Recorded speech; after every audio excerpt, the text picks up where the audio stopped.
तो hey guys, this your भाई Pranav and welcome back to my YouTube channel doctor tales. भाई लोग, आज मैं वापस आ चुका हूँ एक और नई वीडियो के साथ। जो पहले तो हमने स्टार्ट की थी सीरीज को बोला था पॉडकास्ट करके, तो मुझे पता नहीं उसके उसी टाइप का कुछ होने वाला है।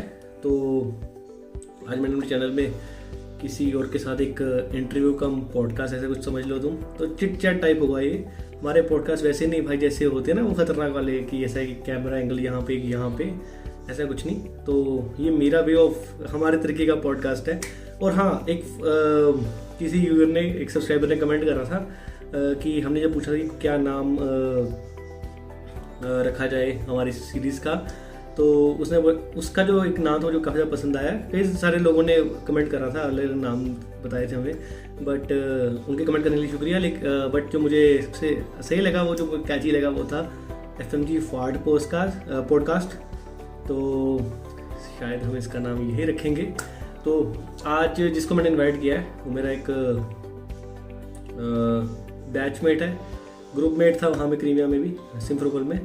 और उसकी जर्नी भी काफ़ी सही है, तुम्हें मज़ा आएगा सुन के।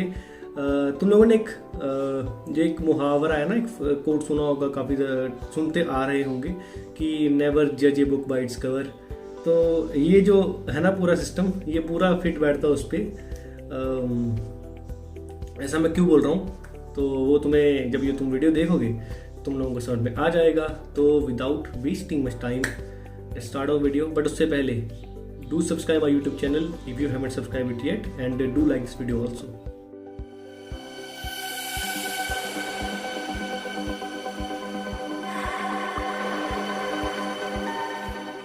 फाइनली फ्रेंड्स, हमारे साथ जुड़ चुके हैं डॉक्टर शुभम गौतम। जैसे कि मैंने तुम लोगों को पहले ही बताया कि he was my batchmate in Crimea, groupmate भी मेरा यही था, और हम लोगों ने इकट्ठे ही एक साथ क्रीमिया से अपनी डिग्री ली थी। और welcome to our YouTube channel doctor Shubham Gautam. Thank you. तो मैं ये चाहूंगा शुभम, तू एक बार हमारे जो जितने व्यूअर्स हैं उनको अपने एक इंट्रोडक्शन दे दे। और हाँ फ्रेंड्स, साथ में थोड़ा सा ना, अभी हम गया है अपने घर होम टाउन में, और डॉक्टर शुभम गौतम अभी आए हैं इंटर्नशिप से। वो कहाँ करते हैं वो भी बात हम बाद में करेंगे। और तो थोड़ा सा शोर हो सकता है उसके साइड में, क्योंकि right now is Gautam Nagar, तो वहाँ थोड़ा सा शोर वगैरह हो सकता है, और मेरे साइड में काफी शोर होगा, तो प्लीज उसको थोड़ा सा इग्नोर कीजिएगा। तो हाँ शुभम, पहला क्वेश्चन नहीं है, बस ये बोलूंगा कि I am requesting you, please introduce yourself to our YouTube peoples. Hello everyone, I am Dr. Shubham Gautam. I graduated from Crimea in July 2021, and in my very first attempt I cleared my FMG examination in December 2021. Nice. बस इधर तुम लोगों को दिख रहा है ना दोस्तों, ये कि जितना प्यार से ये बोला है, इतना बोलता बेचारा प्यार से, लेकिन इतना शांत नहीं होता।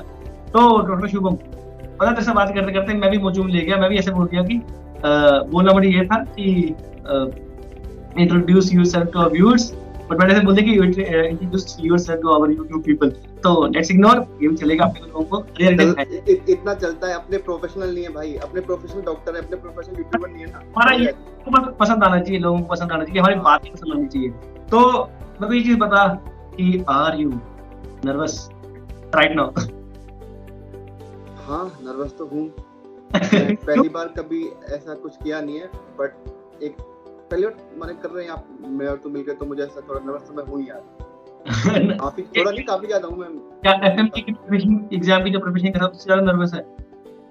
नहीं, उससे ज्यादा नहीं। एक्चुअली वो नर्वसनेस तो बहुत ज्यादा है। वो तो सुबह नर्वस है, शाम को बंदा खुश है, फिर रात को नर्वस है। तो वो तो एग्जाम का जब आप पास होते हो, आपका रिजल्ट आता है, उसके बाद तक आप नर्वस हो कि पास नहीं हुआ होंगे, कहीं और कोई और तो पास नहीं हो गया। यार ये तूने जो बात बोली ना, मैंने लिटरली 8 बार चेक किया था कि मैं पास हुआ कि नहीं हुआ। मैं जब तक मेरा स्कोर कार्ड नहीं आया ना, मैं रोज चेक करता था कि सिर्फ मेरे अपना नंबर चेक किया ना, तो ये एंजाइटी होती है। तो हाँ, बड़ा अच्छा मजा था यार उसका। तो अब हम बात करते हैं कि डॉक्टर शुभम गौतम, मेरा जो पहला क्वेश्चन है तुम्हारे से वो ये है कि when did you pass your FMG exam and तुम्हारी स्ट्रेटेजी क्या थी? देखो, अपने जैसे मैं बताया कि अपने जुलाई में ग्रेजुएट हुए, फिर अपने दिसंबर में एग्जाम क्लियर किया। तो जब मैं जुलाई में आया तो ऑलरेडी मैंने अपना बहुत सारा सिलेबस कंप्लीट कर रखा था, because I just want to say thanks to corona corona आया, मैं घर पे आया, आई गॉट 10 मंथ, और वो 10 महीने में मैंने अपनी प्रिपरेशन पे बूस्ट अप दिया। अब बहुत सारी चीजें हैं जो और लोग भी जानते हैं, तुम भी जानते हो, कि लोगों को लगता है कि नहीं पढ़े, बट अपने को पता है कि अपने ने क्या किया क्या नहीं। तो मैं तू कांटेक्ट में था, मैं तो सब चीज बताई कि इंडिया में मैंने क्या किया है क्या नहीं। तो वो ये कि जो मैंने अपना बेस्ट जो दिया ना, वो दिया था कि जब मुझे डिग्री मिल गई, when I got graduated, when I came to India, तो मैं 1 अगस्त को पढ़ने बैठ गया था। पढ़ने क्या, मैंने जस्ट लाइक रिवाइज करने बैठ गया था मैं अपना सिलेबस। मतलब तेरी हार्डकोर प्रिपरेशन थी वो जब हुई थी, जब तूने ग्रेजुएट होके इंडिया गया, तो मतलब अगस्त से तूने हार्डकोर प्रिपरेशन स्टार्ट कर दी थी ना? हाँ बिल्कुल बिल्कुल।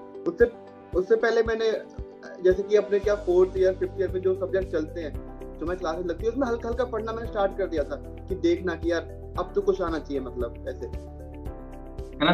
और 4th ईयर से मतलब तूने स्टार्ट कर दिया। जैसे बच्चे मेरे को ऐसे पूछते हैं कि भैया आपने कब स्टार्ट करा था, तो तुझे पता यार हमने स्टार्ट तो 4th ईयर में कर ही दिया था। जैसे तूने ऑप्था पर स्टार्ट करी थी और मैंने फार्मा स्टार्ट करी थी, है ना? इकट्ठे तकरीबन हम स्टार्ट कर। पहले 3 साल में क्या, पहले 3 साल में तुम जनरल चीजें सीखोगे, है ना? मतलब कोई भी जब बच्चा ये पूछता है तो मैं तो यही बोलता हूँ कि यार पहले 3 साल तुम टर्म तो सीखो कि क्या टर्म है, क्या इसका मतलब है। अगर हम पहले दिन ही जाके एमसीक्यू लगाने बैठ जाएंगे, प्रिपरेशन करने बैठ जाएंगे, तो कुछ काम का नहीं है। तो उसमें बहुत सारी टर्म्स ऐसी है ना कि जो तुम्हें नहीं पता होगी, और जो तुम्हें नहीं पता तो तुम क्या ही करोगे। तो पहले 3 साल तुम मिनिमम सीख लो, फिर 4th 5th 6th ईयर जो तुम्हें लगता है कि तुम वहाँ चीजों को घुमा सकते हो, पढ़ सकते हो, समझ सकते हो, फिर अपना करो। हाँ, तो मतलब ये अगर किसी को अगर नेक्स्ट की तैयारी करनी, जैसे कि तुम लोग दोस्तों में तुम्हें बारे में बोल रहा हूँ कि अभी हॉर्न की आवाज आ रही है तो उसकी क्यों मारना, अभी शुभम को तो तरह से आवाज आई हॉर्न को, तो माफी चाहता। अब ये लोग वाले बच्चे जो गौतम नगर रह के गए या देख के गए, उनको पता होगा गौतम नगर में क्या सीन चलता है, तो उनको पता है कि हॉर्न तो बहुत कम है। क्वेश्चन पे भी मैं आऊंगा भाई। तो बस हम यही बता रहे थे कि अरे भाई छोड़िए तो कि अगर बेस्ट यही है कि अगर तुम स्टार्टिंग से प्रिपरेशन करो, मतलब स्पेसिफिक नहीं करनी यार, तुम्हें जो कॉलेज का पढ़ना है वही तुम्हारे लिए है ना? कॉलेज का पढ़ते जाओगे तो उसका बाय प्रोडक्ट है कि तुम पास हो जाओगे एट द एंड। जहाँ से भी डिग्री लो ना, आके रिग्रेट नहीं होना चाहिए कि भाई हमने ये नहीं किया कि वो नहीं किया। तो मस्ती भी करो, मजे भी करो, हल्की हल्की पढ़ाई भी करो, रिग्रेट नहीं होना चाहिए आने के बाद, अरे यार मैं तो पढ़ता ही रह गया, मैंने ये नहीं किया लाइफ में, ऐसा नहीं होना चाहिए। पढ़ाई के साथ में सारी चीजें करनी होनी चाहिए वहाँ पे, मतलब समझ रहे हो, रिग्रेट नहीं होना चाहिए इंसान को। मतलब बैलेंस होना चाहिए कि भाई तुम पढ़ाई भी कर रहे हो और तुम्हारी मजे भी सारे चल रहे हैं, कि ऐसा रिग्रेट ना हो कि भाई क्या ही इतने पैसे भी खर्च किए, वहां भी गए और कुछ किया भी, से पढ़ते रहे। नहीं तो फिर उससे क्या होता है, उससे इंसान को हो जाती है यार मतलब सेटिस्फेक्शन नहीं मिलती, ध्यान तो निकाल लिया पर उसको बोलता है कि मजे नहीं किए भाई जिंदगी में। देखो ऐसा है ना, मतलब कि अगर तुम आए वहां से, कोई बंदा तुम्हें देख के ये बोले अरे यार तू तो पढ़ता था, तेरा तो हो जाएगा, तो वो क्योंकि वो पढ़ता था, उसने मतलब पढ़ाई की है सिर्फ, उसने और कुछ नहीं किया। बट एक दूसरी चीज होती है, अरे यार तूने भी निकाल लिया, मतलब कि उसने और भी कुछ किए, मजे भी किए, लाइफ में अपना टाइम भी दिया है, तो एक वो जो होती है ना फीलिंग, जो बंदे बोलते हैं तब अलग लगता है। कनेक्शन बात करते करते तो बीच में हम जुड़े हैं, तो मैं वही बोल रहा था कि क्रीमिया वाले चीज पे एग्री करेंगे कि जो सबसे मस्तीखोर होता है ना कॉलेज में, भाई उनमें से था हमारा गौतम। तो लोगों को लगता था कि भाई मस्ती करता है, पर मेरा ग्रुपमेट था तो मुझे पता था कितनी मेहनत करता है ये। जब नॉर्मल एग्जाम भी होते थे हम लोग दिन रात, जो पहले 3 साल होते हैं ना विषय में, वो काफी ज्यादा क्रूशियल होते हैं, उसी में बच्चे एक्सपेल होते हैं, उसी में एक्सपेल होते थे क्रीमिया में पहले। बट जब से ऑनलाइन वाला सिस्टम आया है तो बच्चे को अभिधान मिल चुका है, कोई एक्सपेल नहीं हो रहे, तो इसलिए उनको जो डर है वो खत्म हो चुका है एक्सपेल को लेके, और पढ़ाई में तो कहीं ना कहीं कॉम्प्रोमाइज कर रहे हैं बच्चे, नहीं पढ़ रहे होंगे। इस बारे में हम बात करेंगे। तो मैं बता रहा था कि जब हम एग्जाम होते थे हमारे पास 3rd ईयर तक, तो काफी ज्यादा पढ़ाई करते थे हम। याद होगा शुभम को भी, लाइब्रेरी में बैठते थे और नीचे रीडिंग रूम होता था यूनिवर्सिटी में हमारे हॉस्टल के अंदर, तो वहाँ पूरी रात बैठना हम सबने। और जब 4th ईयर में हम आए उसके बाद थोड़ा सा हमारा जो शेड्यूल है तो वो थोड़ा सा लाइट हो गया था। उसके बाद हम लोगों ने अपनी जिंदगी का काफी सारे एक्सपेरिमेंट किए, तो लेकिन जब एग्जाम होते थे काफी ज्यादा जो बोलते हैं कि सीरियस हो जाता है एग्जाम के दौरान। लेकिन 3rd ईयर तक तो हमारा जो मेन फोकस था वो सिर्फ पढ़ाई पे ही था। तो शुभम को तुम्हें स्ट्रेटेजी बताया कहाँ से तुमने पढ़ाई स्टार्ट की? मुझे तो पता है, पर जो व्यूअर्स है हमारे उन्हें पता है, जानने का थोड़ा सा शौक होगा, शौक क्या मतलब जानना होगा उनको, कैसे टिप्स चाहिए होंगे उनको कि तुमने कैसे तैयारी स्टार्ट करी, कौन से ऐप यूज किए, कौन से सोर्सेज यूज किए। अगर देखो अगर मुझसे पूछो कि मैंने कैसे स्टार्ट किया, तो मैं यही बोलूंगा कि पहले 3 साल तुम यूनिवर्सिटी के अकॉर्डिंग पढ़ो। 3 साल यूनिवर्सिटी के अकॉर्डिंग पढ़ना बहुत जरूरी है, बिकॉज कि तुम पहले 3 साल जो भी सब्जेक्ट करोगे ना प्री क्लिनिकल है, वो तुम्हें उस समय तो याद रहेंगे, बट तुम अगर सोचो कि तुम्हें वो FMG के टाइम तक या फिर जो तुम्हारा नेक्स्ट होगा उस टाइम तक याद रहेंगे, तो वो याद नहीं रहने वाले। तो बेटर कि पहले तुम 3 साल इतना कोई प्रेशर मत लो। ऑलरेडी तुम लोगों ने नीट की प्रिपरेशन में 11th-12th में प्रेशर लिया है, जिसे ड्रॉप किया उसने प्रेशर लिया, तो इतना प्रेशर लेने की लोड नहीं है। पहले 3 साल अपना आराम से यूनिवर्सिटी के अकॉर्डिंग पढ़ लो। जो प्रोसेस है पढ़ने का उसको एंजॉय करो बस तब तक। मतलब ये है कि स्ट्रेस मत लो, बिकॉज कि आगे जाके ना लाइफ ऑलरेडी स्ट्रेसफुल होने वाली है। जब तुम 4th ईयर हो, 5th ईयर हो, 6th ईयर हो, या फिर एग्जाम की प्रिपरेशन हो, या फिर इंटर्नशिप हो, या पीजी की प्रिपरेशन हो, तो उसके आगे तो लाइफ स्ट्रेस थोड़ा स्ट्रेस से कम लोगे, तो यूनिवर्सिटी के अकॉर्डिंग पढ़ो। बट हाँ, कुछ बच्चे मैंने देखे ना यूनिवर्सिटी के अकॉर्डिंग भी नहीं पढ़ते। उनको क्या, वो जाके आराम से वहाँ पढ़े रहेंगे, उनको पढ़ना नहीं है, उनको बस क्लास में जाना।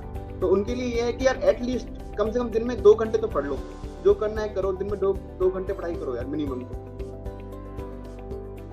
तो जो अब मैं वही जो तुम्हारा सोर्स था आपको मैंने 4th ईयर जब मैं आया था तो मैंने पता ये प्रीप्लेटर यूज किया था मैंने। तो जो हमारी 4th में क्लिनिकल रोटेशंस होती हैं, जो साइकिल लगती है, तो मैंने उसके अकॉर्डिंग किया। जैसे मेरी अगर ऑप्था की साइकिल है तो मैंने ऑप्था पढ़ा, मेरी ENT की साइकिल है मैंने ENT पढ़ी, मेरी पीडा की साइकिल तो मैंने पीडा पढ़ा। तो मैं पढ़ता रहा कि ऐसा नहीं कि मैंने कोई बहुत ज्यादा पढ़ा हूँ। जो क्लास का टॉपिक है वो मैंने अपने प्रिपरेशन के अकॉर्डिंग पढ़ा कि हाँ भाई मुझे एग्जाम की प्रिपरेशन करनी है अगले 1 साल में, 1.5 साल में, तो उसके अकॉर्डिंग मुझे पता होना चाहिए मुझे कितना पढ़ना है, कहाँ से पढ़ना है। तो मैंने प्रिपरेटर यूज किया। बाकी जो 5th ईयर में जब कोरोना हुआ था, जब मैं इंडिया आया, फिर मैंने थोड़ा ज्यादा पढ़ना स्टार्ट किया। फिर एक होता है ना कि ठीक है फिर अब जब इंडिया आई गए हैं, कुछ काम नहीं है, घर पे हैं, तो पढ़ लो। फिर मैंने प्रिपरेशन अपनी स्टार्ट की। तो और फिर उसमें बेसिकली मैंने 12-13 सब्जेक्ट कंप्लीट कर लिए थे अपने। ये मानो कि अप्रैल में हम वापस गए थे रशिया, तो तब तक मेरे 12 सब्जेक्ट हो चुके थे ऑलरेडी कंप्लीट। तो फिर जब मैं 6th अपने ग्रेजुएट होने के बाद इंडिया आया, तो मैंने बाकी के अपने 6 सब्जेक्ट कवर करके फिर रिवीजन स्टार्ट कर दिया। तो फ्रेंड्स ये ऐसी थी कुछ प्रिपरेशन डॉक्टर शुभम गौतम की। तो बस वही है, अगस्त के बाद जो तेरी जो असली प्रिपरेशन होती है वो आखिर की तेरे नजरों में जो मैं पूछूंगा कि 4 महीने जो एंड के, वो सबसे ज्यादा क्रूशियल है कि जो कॉलेज की तुम प्रिपरेशन करते हो वो ज्यादा क्रूशियल होता है? देखो मतलब कि इसमें ना मैं 2 पॉइंट मानता हूँ कि कभी कभी क्या होता है कि मान के चलो कोरोना नहीं होता, अगर कोरोना टाइम होता और मैं इंडिया नहीं आया होता, तो क्या कि बच्चे बोलते हैं ना कि 6 महीने में भी एमसीए हो जाता है। तो मैं उन बच्चों के लिए लाइन बोलना चाहता हूँ कि जो ये बच्चे बोलते हैं ना 6 महीने में एमसीए हो जाता है, हाँ 6 महीने में एमसीए हो सकता है, बिल्कुल हो सकता है। बट उसके लिए आपको वो 6 महीने के 6 महीने ही पढ़ना होगा। आप उसमें ना 1 घंटे का रेस्ट, ना 1 दिन का ब्रेक ले सकते हो। आप अगर किसी बच्चे ने ऑलरेडी अपनी पढ़ाई पहले स्टार्ट की होगी ना, तो उन 6 महीने में कभी बीमार हो गया क्या, कभी नहीं पढ़ने का मन करा, तो वो मैनेज कर सकता है, उनके थोड़ा इजी हो जाता है। हाँ उनके थोड़ा इजी होता है। बट अगर जो 6 महीने वाली प्रिपरेशन जो बच्चे बोलते हैं ना कि अरे 6 महीने में एमसीए हो जाता है, वो 6 महीने में एमसीए नहीं होता। उस 6 महीने को मान के चलो कि उन्होंने 1 साल का एक साथ 6 महीने में पढ़ा है पूरा। तो मैं समझ, मैं जैसे बोलता हूँ कि अगर जो बच्चा 6 महीने जो एंड के टिक के बैठ गया उसका एमसीए क्लियर हो जाता है, ये मेरी थिंकिंग है, जो टिक के बैठ गया। पर वो है कि तुम्हें प्रॉपर रिस्पेक्ट देनी पड़ेगी एग्जाम को। वैसा नहीं कि 6 महीने में निकल जाएगा, ऐसा कोई हम बोल रहे हैं 6 महीने में निकल जाएगा, इसका ये नहीं कि निकल जाएगा। तुम्हें वो 6 महीने में 1 साल की मेहनत, 4 साल की मेहनत, तुम्हें 6 साल की मेहनत। इन बच्चों को जरा टिक के बैठने का मतलब भी बता देना। मतलब क्या होता है कि टिक के बैठने का मतलब वो है कि सुबह अगर 6 बजे उठे हो तो रात को 10-11 बजे के बाद ही तुम चेयर से उठ रहे हो, वो है टिक के बैठना। 4 घंटे सो रहे हो दिन में, हाँ दिन में 4-5 घंटे सो रहे हो, वो है टिक के बैठना। मेरे नजरों में ऐसा है कि एग्जाम की प्रिपरेशन तब तुम्हें दिखेगी पता, इंटेंस ट्रेनिंग तुम्हारी तब होगी जब तुम्हारा शरीर खराब होगा। अगर तुम्हारे एग्जाम के दौरान तुम जिम मार रहे हो, तुम्हारी बॉडी निकल रही है, ये निकल रही है, जैसे मेरा पेट निकल गया था भाई, हमारा पेट नहीं, पेट निकल के जब एग्जाम की तैयारी करने पे आया। तो इंटेंसिटी तुम्हारी एग्जाम प्रिपरेशन की कैसी है वो तुम इस बात से जज करोगे तुम्हारा शरीर कितना खराब हुआ। ये नहीं मैं बोल रहा कि तुम्हें बीमारी लगती है, बट इतना बैठना पड़ता है कि तुम्हारा जो फिजिकल वर्क है ना वो बहुत कम हो जाएगा, तुम्हारा मेंटल प्रेशर काफी ज्यादा बढ़ेगा और उससे तुम्हारी बॉडी जैसे फैट बढ़ जाएगा, बॉडी निकल जाएगी भाई, ये सब। अरे अपने इंडियन स्टूडेंट है ना, तो अपने क्या कहते हैं, हमारे जब स्ट्रेस आती है जिंदगी में तभी हम निकलते हैं, बाकी जब स्ट्रेस लेंगे तो हम नहीं निकलेंगे। हमारे इंडियंस है ना, तो जब लोग स्ट्रेस देते हैं तभी निकल पाते हैं। हाँ तो ये है, तो ऐसा था फ्रेंड। अब मेरी चीज जो नेक्स्ट क्वेश्चन मैं पूछता हूँ डॉक्टर शुभम गौतम कि अब ये नेक्स्ट आ रहा है एफएमजी, चलो मैं मान गया दिसंबर एफएमजी लास्ट है, लेट्स से हमें पक्का पता नहीं है क्या होने वाले, नहीं एनबी के हिसाब से तो दिसंबर में होना है, ये फॉर श्योर है। बट नेक्स्ट 23 में ऐसी अटक रहे थे कि नेक्स्ट होगा, हमें पता कुछ नहीं है। तो अगर नेक्स्ट होता है इन केस, तो उसमें क्या चेंज करनी चाहिए? उसमें भी 6 महीने पढ़ के निकल जाएगा क्या? देखो, चाहे नेक्स्ट हो, चाहे नीट पीजी हो, चाहे एफएमजी हो, पढ़ना सब में है, सब में अपने क्या कहते हैं, जो बेसिक नॉलेज है ना, वो अपने अपने पास होनी चाहिए, ठीक है। अब क्या है कि नेक्स्ट हुआ या एफएमजी हुआ, दोनों में क्या अंतर आ जाएगा, बस नेगेटिव मार्किंग था। तो हमें क्या है, हमें एमसीक्यू प्रैक्टिस करने हैं। आप एफएमजी दोगे तब भी आपको एमसीक्यू देने हैं, नेक्स्ट दोगे तब भी एमसीक्यू देने हैं। तो मैं तो ये बोलूंगा कि आप एमसीक्यू प्रैक्टिस करते रहो, आप अपनी तरफ से 100% दो। एग्जाम कोई भी हो, वो नॉलेज जज करता, ना कि ये कि आपने प्रिपरेशन करी किस एग्जाम की। तो आप बस पढ़ते रहो, आपका मेन काम पढ़ना और एमसीक्यू लगाना है। हमारी और नहीं जाती कि हमें एफएमजी देना है कि हमें नेक्स्ट देना है। और अगर तेरे हिसाब से नोट्स पढ़ना ज्यादा इंपॉर्टेंट है कि एमसीक्यू सॉल्व करना? मेरे हिसाब से दोनों को बैलेंस करना पड़ेगा, पर नोट्स को पढ़ना तुम्हारी रिवीजन मस्ट है। रिवीजन इज द की मेरे हिसाब से। देखो, नोट्स और एमसीक्यू में क्या कि अगर एफएमजी होगा तो हम मान लें कि नोट्स इंपॉर्टेंट है, ठीक है, क्योंकि एफएमजी में हमें 150 नंबर चाहिए 300 में से, तो हम अगर हमें माने कि याद होना चाहिए, हमें इसमें कोई रैंक का नहीं है। बट अगर ये नेक्स्ट हो गया और फिर अगर रैंक का मैटर आ गया, तो फिर आपको एमसीक्यू प्रैक्टिस होनी चाहिए कि इस स्ट्रेसफुल कंडीशन में आपका कोई एमसीक्यू गलत ना होना चाहिए, कि आपको एमसीक्यू एलिमिनेट करना चाहिए ऑप्शन मिनिमम। तो दोनों एग्जाम के अलग अलग स्ट्रेटजी है। मैं तो ये मानता हूँ कि एफएमजी था तो नोट्स इंपॉर्टेंट थे, बिकॉज कि अगर आप कोई भी टेस्ट दे रहे हो, ग्रांड टेस्ट दे रहे हो, आपका 3 घंटे खराब हो रहा है, बट उस 3 घंटे में आप 1 या 2 सब्जेक्ट अपने पूरे रिवाइज कर सकते हो। तो मैं इसलिए कभी मैंने एमसीक्यू सॉल्व नहीं किया है, मैंने तो नोट्स के पीछे में भागा, बिकॉज मैं अपने 3 घंटे खराब करने से बेटर मैं अपने पूरे सिलेबस रिवाइज कर लूंगा। तो तूने अपनी प्रोफेशन के दौरान कोई जीटी दी है? जीटीज वगैरह, जीटीज का क्या रोल है तेरी नजर में? मेरा नेक्स्ट क्वेश्चन ये है कि जीटीज का क्या रोल है, कि मतलब जैसे कोई मॉक दे रहा है, कोई है ना, जैसे 300 नंबर का भी दे रहा है कोई, ऐसे फॉर एग्जांपल कोई कोचिंग सेंटर वाले कोचिंग ज्वाइन करके उनके मॉक दे रहे थे 3 घंटे बैठ के, या प्रेपरेटर का हो गया या मैरो का हो गया, उसका तेरी नजर में क्या रोल है? मैंने तो डांटे से बताऊं तो मैंने तो बस एक ही दिया था, वो भी एग्जाम से 1-2 दिन पहले दिया था, कि मैं बैठ के देख लेते कि 3 घंटे या 6 घंटे बैठने में कैसा फील होता है। तो ये है कि आपको बैठना आ जाएगा कि एग्जाम में आप बैठते कैसे हो, कैसे स्ट्रेसफुल कंडीशन में रहते हो। बट हाँ, एक चीज है कि ग्रांड टेस्ट देने का तब तक कोई फायदा नहीं है जब तक आपके 19 सब्जेक्ट कवर ही नहीं हुए। अगर आपने 19 सब्जेक्ट नहीं पढ़े तो ग्रांड टेस्ट क्या ही दोगे आप? या तो आपका सिलेबस ऑलरेडी कंप्लीट हो चुका हो तो ग्रांड टेस्ट दो। जैसे मेरे बच्चे क्या करते हैं, आखिर में जब सिलेबस कंप्लीट होता है तो वो लोग ग्रांड टेस्ट देते हैं, ताकि एक आइडिया पड़ सके कि भाई हमने कितना सब्जेक्ट कवर कर लिया, कितना हमारा बच रहा है। तो ये अगर आपने ऑलरेडी सब्जेक्ट कवर नहीं करे ग्रांड टेस्ट देने के लिए, 19 सब्जेक्ट नहीं किए, तो आप उसको छोड़ के ना अपना सब्जेक्ट रिवाइज कर लो फॉर एफएमजी। बट अगर ये नीट पीजी के लिए या फिर उसके लिए, तो भाई आप ग्रांड टेस्ट दो, सो दैट आपको पता रहेगा कि भाई ये टॉपिक इंपॉर्टेंट है, तो उसके लिए टॉपिक देख के थोड़ा चलना पड़ेगा। तो अगर एफएमजी कोई बच्चा अगर नेक्स्ट की प्रिपरेशन करेगा तो ग्रांड टेस्ट इंपॉर्टेंट है। बाकी अगर एफएमजी की कर रहा है और टाइम नहीं है तो revision is the key. FMG में तो रिवीजन इज द की है भाई, जितनी बार रिवीजन करोगे उतने आपका नंबर बढ़ेगा, स्कोर बढ़ेगा एफएमजी। तो फ्रेंड्स, ये था शुभम गौतम का जो व्यू है, पर मैं एक चीज ऐड ऑन करूंगा।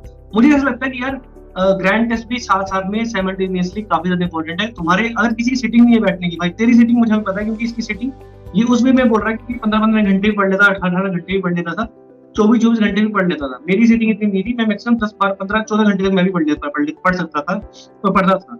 लेकिन इसकी क्या है, ये काफी लंबा बैठ जाता है, तो उसको सीटिंग का इतना सीन नहीं है इसकी। लेकिन कई बच्चों को सीटिंग नहीं होती एग्जाम का, कि थोड़ा टाइम बाद दिमाग चलना बंद हो जाता है।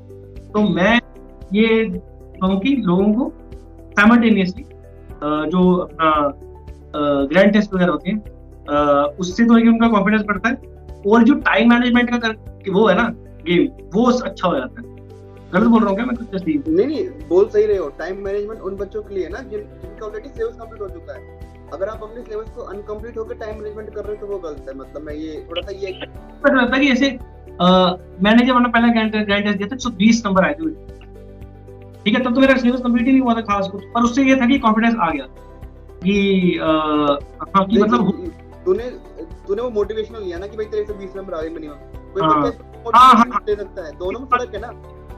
इस बात में मैं एग्री हूँ कि ये तुम्हारे ऊपर डीमोटिवेट नहीं होना अगर तुम्हारे नंबर 110 आ रहे हैं या 97 आ रहे हैं, नहीं होना, क्योंकि कई लोग डीमोटिवेट होके गेम पलट लेते हैं भाई। तो मैं तो बच्चों से ये बोलूंगा कि ना अपना थोड़ा ना क्या कहते हैं कि जो वो है टारगेट थोड़ा बड़ा रखना। जो भी प्रिपरेशन कर रहा है एफएमजी की या जो भी कर रहा है, कि अगर 150 नंबर हम लेके चलते हैं ना, हमारे 150 आते नहीं है यार। हम तुम्हें प्रिपरेशन करनी है 180 से लेके 200 या 220 तक की, तो जाके तुम्हारे 70, 160, 180 नंबर आएंगे।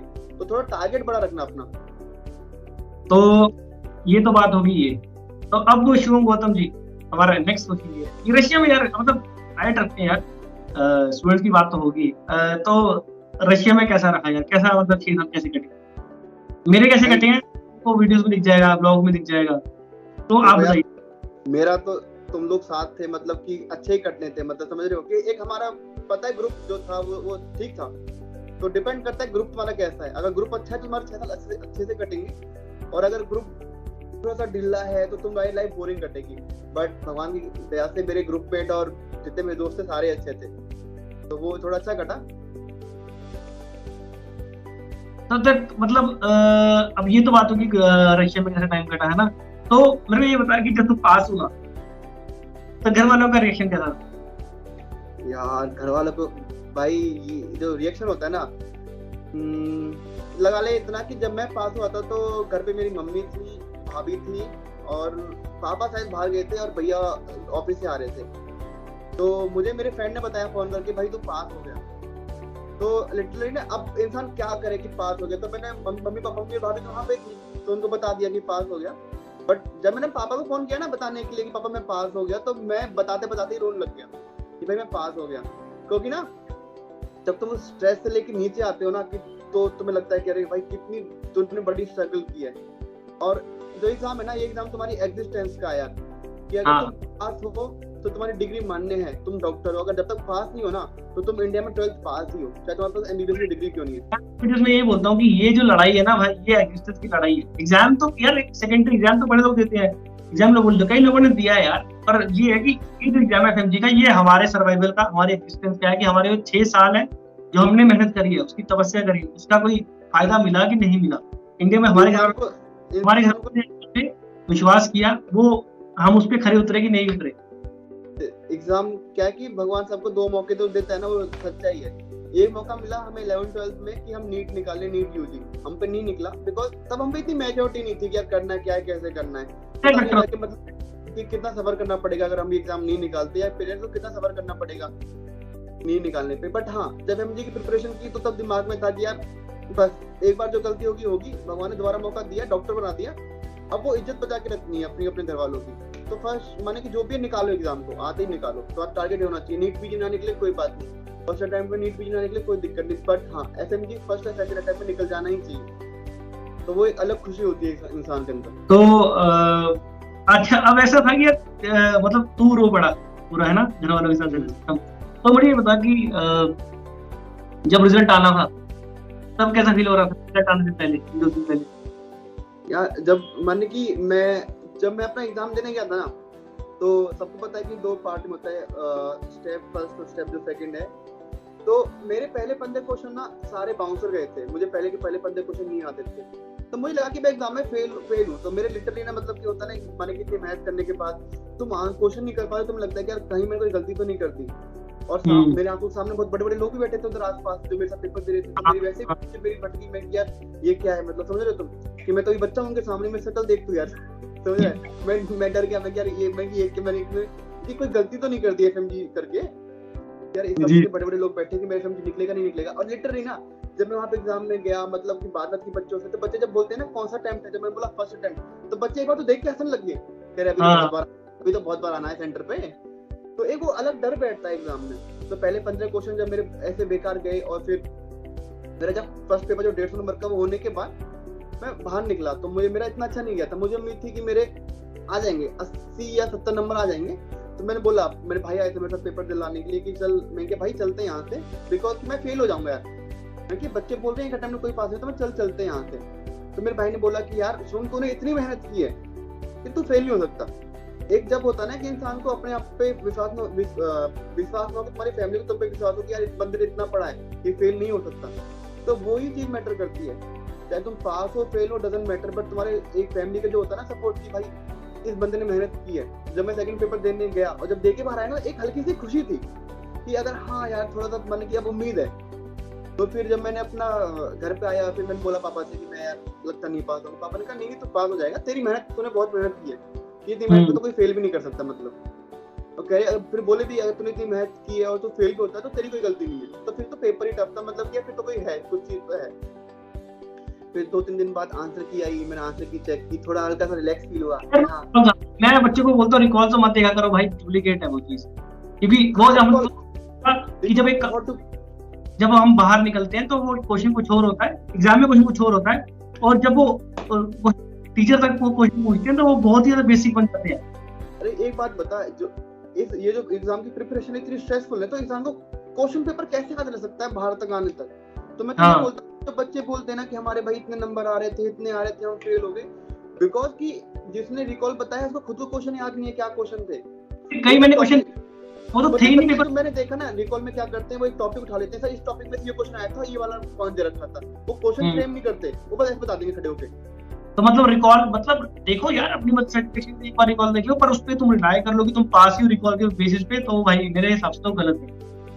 रिकॉल के बेसिस पे कोई पास नहीं होता, बस अपनी मेहनत करो, चलते रहने दो, रिकॉल मत देखो।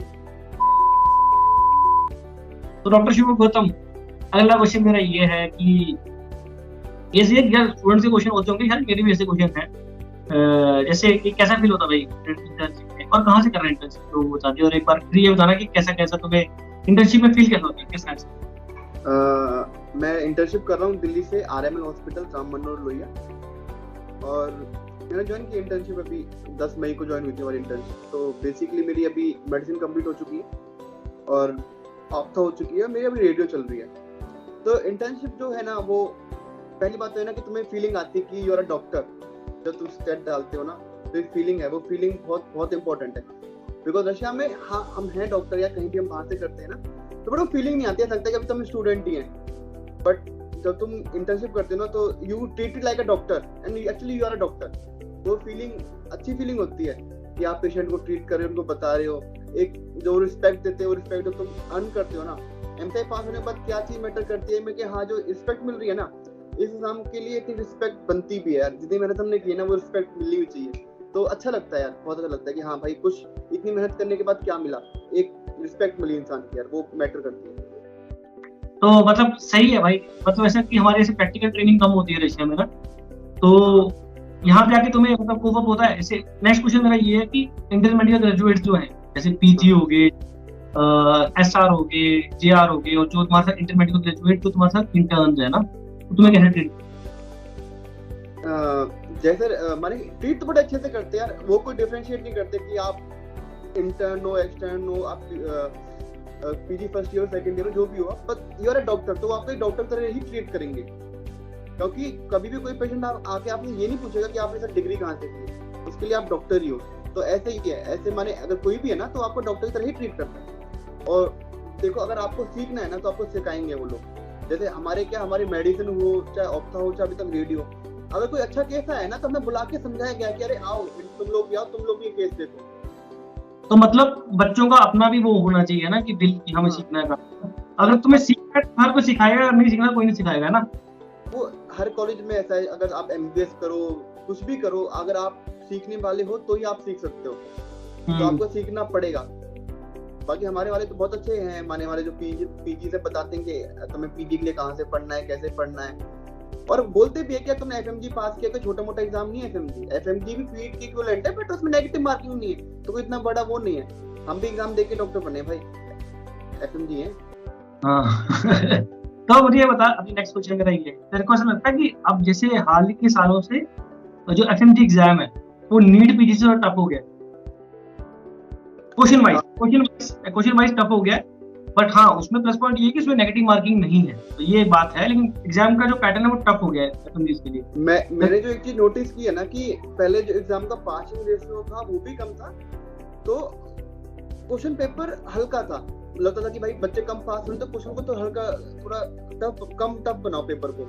बट अब जो बच्चे बाहर जा रहे हैं MBBS करने के लिए, उनकी क्वालिटी भी अच्छी है बच्चों की, तो बच्चे वही आके प्रिपेयर कर रहे हैं जो बाहर अच्छी क्वालिटी वाले बच्चे के हैं। तो यहाँ पे FMG की जो क्वालिटी वो बढ़ी है, तो पेपर की टफनेस ही बढ़ाई है उन लोगों ने। तो मतलब मेरे नजरों में ऐसा है कि आजकल ऐसा बना है कि सिस्टम में FMG एग्जाम जो एग्जाम क्वेश्चन पेपर आ रहा है काफी ज्यादा टफ आ रहा है, मतलब इक्विवेलेंट है वो नीट पीजी की तरह का लगता है, क्योंकि बच्चे भी हमारे बच्चे की जो क्वालिटी वो भी तो अच्छी है, वैसे FMG की क्वालिटी बड़ी अच्छी आ रही है बच्चों की।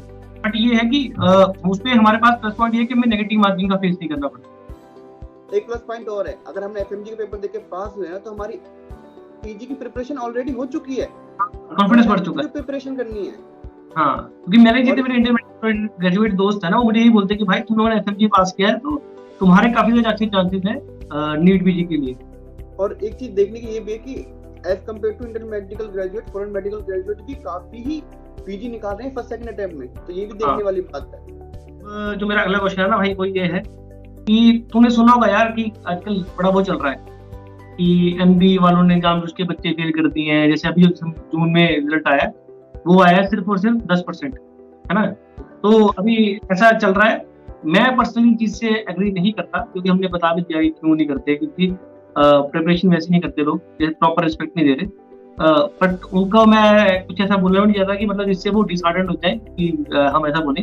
पर तेरी नजर में ऐसा होता है कि भाई मेरे को पर्सनली नहीं लगता कि एनबी की तरफ से कोई गड़बड़ी है ऐसी कोई, और तुझे ऐसा लगता है कि एनबी की तरफ से कोई गड़बड़ी है? यार मैं बताऊं तो मुझे तो कभी नहीं लगा कि एनबी कोई गड़बड़ी करता है, जस्ट बिकॉज यार जब ये दिसंबर वाला जो था, जिसे मैंने काउंट किया मेरे उतने आए, ठीक है, रिकॉल के बाद भी जो भी है ठीक है, मैंने रिकॉल में जो मेरे को पता था कि रिकॉल ही गलत है वो मैंने काउंट नहीं किया, बट जो मैंने काउंट किए उतने, तूने जो काउंट किए तेरे उतने आए, भानु भाई ने जो काउंट किया उनके उतने आए, मींस जितने मेरे दोस्त हैं ना, हमने जितने काउंट किए हमारे उतने आए, ठीक है। अब पॉइंट ये है ना कि जब ये जून वाला हमारा एफएमजी हुआ था तो मैंने बच्चों को फोन करके पूछा मेरे दोस्तों को कि पेपर कैसा है, पेपर कैसा, सबने बोला कि पेपर 1 टफ है। अब बंदे बोल रहे पेपर 1 टफ है और सेकंड पेपर बोल रहे मॉडरेट है, तो फिर मैं सोच लिया कि भाई पेपर अगर बच्चे पास भी होंगे तो इसके अकॉर्डिंग वो 170 180 से ज्यादा बच्चे जाएंगे नहीं, समझ रहे, ऊपर नंबर से, तो पता चल जाता है कि भाई पेपर कैसा है। बट अब क्या हुआ, जब बच्चों ने आके रिकॉल दिया ना तो रिकॉल बड़ा इजी दे दिया बच्चों ने, तो जिन बच्चों ने बोला कि पेपर 1 टफ है ना, उन्होंने इजी रिकॉल के चक्कर में बोल दिया कि हमारे इतने नंबर आएंगे, बट रियलिटी ये थी कि पेपर जो रिकॉल था रिकॉल भी गलत से बहुत सारे, वही है ना। एनपी ने कोई गड़बड़ नहीं की, बच्चों ने ही गड़बड़ की है, मतलब मुझे ऐसा लगता है। क्योंकि मेरे पेपर में मुझे पता है यार कि पेपर टफ था, पर मुझे मॉडरेट लगा कि मेरी थोड़ी प्रिपरेशन शायद अच्छी है इसलिए को लगा, है ना। तो अगर कोई ये सोच रहा है कि भाई एलएलबी को डेलिबरेटली फेल कर रहा है बच्चों को, तो मुझे लगता नहीं ऐसा कुछ हो रहा है। तो हाँ यार एक बात ये भी है ना कि अगर 10% बच्चे पास हुए हैं तो जो बंदे फेल हुए वो उन 10% में क्यों नहीं है? वो भी तो पास हुआ है, हम भी तो पास हुए हैं। मतलब ये नहीं बोल रहे कि हम कोई हाँ करें कि हम फेल करें, बट ये होना चाहिए ना कि अगर 10% बच्चे पास हुए हैं तो वो बंदा भी तो 10% मार सकता था जो बोल रहा है कि एनपी ने गड़बड़ की है। एग्रीड। तो फ्रेंड्स, ये थे कुछ क्वेश्चन जो मेरे दिमाग में थे, कई बच्चों ने मैसेज किए थे, तो मैंने कोशिश करी इस चीज पे डिस्कस करने की, एंड आई रियली होप तुम लोगों को थोड़ा बहुत फायदा हो जाएगा। तो डॉक्टर शिवम गौतम, क्या कुछ बताया मतलब ऐसा मस्ती वाला कि जिससे लोगों को लगना चाहिए पता कि भाई शिवम गौतम इंटरव्यू दे रहा है, कि ये ना सोचे कि शिवम भैया को क्या हो गया ये। अरे मैं तो यही सोच रहा हूँ कि बच्चे कहीं कमेंट ना कर दें कि भैया तो इतने मस्तीखोर थे, आज पता नहीं क्यों सीरियस बातें कर रहे हैं। अरे ठीक है, मतलब यार तुम्हें लोगों को दिखाने के लिए थोड़ी पढ़ना है, मतलब समझ रहे हो, अपने मस्ती करते रहो, मौज लेते रहो, एग्जाम में ये भी क्लियर हो जाएगा, इतनी कोई टेंशन वाली बात नहीं है। पर हाँ, थोड़ा बहुत तो पढ़ लो यार, कभी कोई बंदा तुम्हें घर वाला कोई भेजे फाइल 4th ईयर में तो कुछ तो पढ़ना आना चाहिए उसमें से। तो बस बैलेंस होनी चाहिए तुम्हारी जिंदगी भाई, ऐसा नहीं होना चाहिए कि मस्ती कर ली, ज्यादा एक्सेस में मस्ती मत करो, है ना। एक्सेस में कुछ मत करो, मेरा ऐसा है कि 4th से हाँ पढ़ाई एक्सेस में करनी है तुमको। हाँ मतलब ये भी टेंशन नहीं लेनी यार, मतलब टेंशन लेके अभी तुमने वीडियो देख लिया, तुम आज ही किताब खोल के बैठे लग के पढ़ने के लिए मोटिवेट हो गए, ऐसा नहीं है। आराम तसल्ली से काम लेना है, समझ रहे हो। वही वो यार, मोटिवेशन के लिए तुम्हें YouTube पे 50 चीजें मिल जाएंगी, वो तुम्हें मोटिवेट करने वाले, तुम्हें रास्ते में 50 लोग मिल जाएंगे, वो तुम्हें मोटिवेट कर देंगे, लेकिन तुम्हारी को जो आग है ना अंदर की, वो सिर्फ एक दिन के लिए जलेगी, उस आग को रखना, वो गेम है अभी। अरे मैं तो ये बोलता हूँ, जो भी बंदा बाहर गया है, जब वो इंडिया वापस आए यार, ये होना चाहिए भाई कि रिग्रेट नहीं होना चाहिए, समझ रहे हो, यार मैंने ये नहीं किया, मैं सिर्फ पढ़ाई करता रह गया, या सिर्फ यार मैंने सिर्फ पढ़ाई नहीं की, बाकी सब करता रह गया, वो नहीं होना चाहिए। ठीक है, तुम घूमो भी, तुम्हें दारू पीनी तुम दारू पियो, तुम्हें कुछ भी करना तुम करो, पर एंजॉय करो यार, समझ रहे हो। तो हम यार हम ऐसे हम लड़े भी हैं, हम खेले भी हैं, कूदे भी हैं, हमने क्या नहीं किया अपनी यूनिवर्सिटी में। मस्ती हो रही है यार, पर तुम्हें जज वही करेगा, टेंथ में कोई फर्क नहीं पड़ता कि तुमने कितनी मस्ती करी, तुम्हारा ये लोग ये देखेंगे कि तुमने पास एफएमजी किया कि नहीं। तुम्हारे बोलते हैं 7 खून माफ, अगर तुम एफएमजी पास करे तुम्हारे सारे खून माफ है भाई, तुम मजे, तुम्हारा ये है कि तुमने वहां जाके जो भी किया है वो सब पानी में हो गया, तुम्हारा जो रिजल्ट है ना भाई तुम्हें डिक्लेयर करेगा तुमने वजह के क्या किया था क्या नहीं किया था। ये हमारे डॉक्टर शिवम गौतम। अरे एक चीज मैं यार तेरे व्यूअर्स के लिए बोलना चाहता हूँ, मतलब कुछ। हाँ बोल। यार मैं तुझे पहले से जानता हूँ, तो यार हम तो तेरे कंटेंट देखते हैं और हमें तो, मुझे तो अच्छा लगता है पर्सनली, मुझे तो बहुत अच्छा लगता है। तो मैं तो ये बोलूंगा कि जैसा तू काम कर रहा है ना, ऐसे लोगों की हेल्प करता रहे, तो कहीं ना कहीं जो ये तो तू अच्छे काम कर रहा है, तुझे फल मिलेगा इनका। और मैं तो अपने जितने भी दोस्त हैं या जितने मेरे जानकार सबसे बोलता हूँ कि इसके चैनल को लाइक करें, शेयर करें, सब्सक्राइब करें। अच्छा काम कर रहा है, यही चलने दे। बाकी मैंने शुक्रिया भाई। तो दिखते रहेंगे भाई, दिखते रहेंगे हम, आगे भी पॉडकास्ट करते रहेंगे कोई ना कोई टॉपिक लेके। अगर किसी को कोई क्वेश्चन पूछना होगा तो नीचे कमेंट्स पे तुम लिख सकते हो। अगर डॉक्टर शुभम गौतम से तुम्हें कुछ पूछना है रिगार्डिंग इंटर्नशिप, उनकी स्ट्रेटेजी के बारे में, तो तुम सीधे कमेंट्स कर सकते हो। तो कमेंट्स पे ही तुम्हें गौतम है वो रिप्लाई कर देंगे, राइट? हाँ जी बिल्कुल। तो इंस्टाग्राम पे तेरी आईडी क्या है यार? इंस्टाग्राम पे डॉक्टर शुभम गौतम। हाँ, डॉक्टर शुभम गौतम नाम का जो इंस्टाग्राम हैंडल तुम्हें दिखा हुआ स्क्रीन पे, उस पे तुम इनको डायरेक्ट में डीएम कर सकते हो कोई चीज पूछनी हो तो, और अदरवाइज तुम कमेंट भी कर सकते हो। तो फ्रेंड्स, ये थी हमारी आज का ये छोटा सा सीन। तो बहुत शुक्रिया डॉक्टर शुभम गौतम, मिलेंगे। थैंक यू भाई, थैंक यू। तो हाँ फ्रेंड्स, ये थी पूरी वीडियो। अभी जस्ट मैं वीडियो की एडिटिंग करी है मैंने, तो वीडियो की एडिटिंग करते करते मुझे समझ में आ गया कि भाई वीडियो की जो क्वालिटी है वो बहुत ख़राब आई है, और जो साउंड क्वालिटी है वो भी अच्छे से नहीं आ रही। बट बेसिकली हमने जो वीडियो शूट करी थी, जो वीडियो कॉल कर रिकॉर्ड करी थी, वो स्काइप पे करी थी। जब हम पहले चेक कर रहे थे तो अच्छी तरीके से साउंड वगैरह सब आ रहा था, लेकिन जब हमने रियलिटी में शूट किया तो उसके बाद जब चेक कर रहा हूँ मैं, तो बहुत ज़्यादा दिक्कत आ रही है। तो उसके लिए माफ़ी चाहूँगा तुम लोगों से, और आगे से मैं ध्यान रखूँगा और इम्प्रूव करने की पूरी कोशिश करूँगा। तो हाँ फ्रेंड्स, ये थी पूरी वीडियो। आई रियली होप तुम लोगों को ये वीडियो पसंद आई होगी, और अगर पसंद आई है then don't forget to like this video and subscribe my YouTube channel. मिलेंगे अपनी अगली वीडियो में, तब तक के लिए goodbye, stay safe, stay healthy.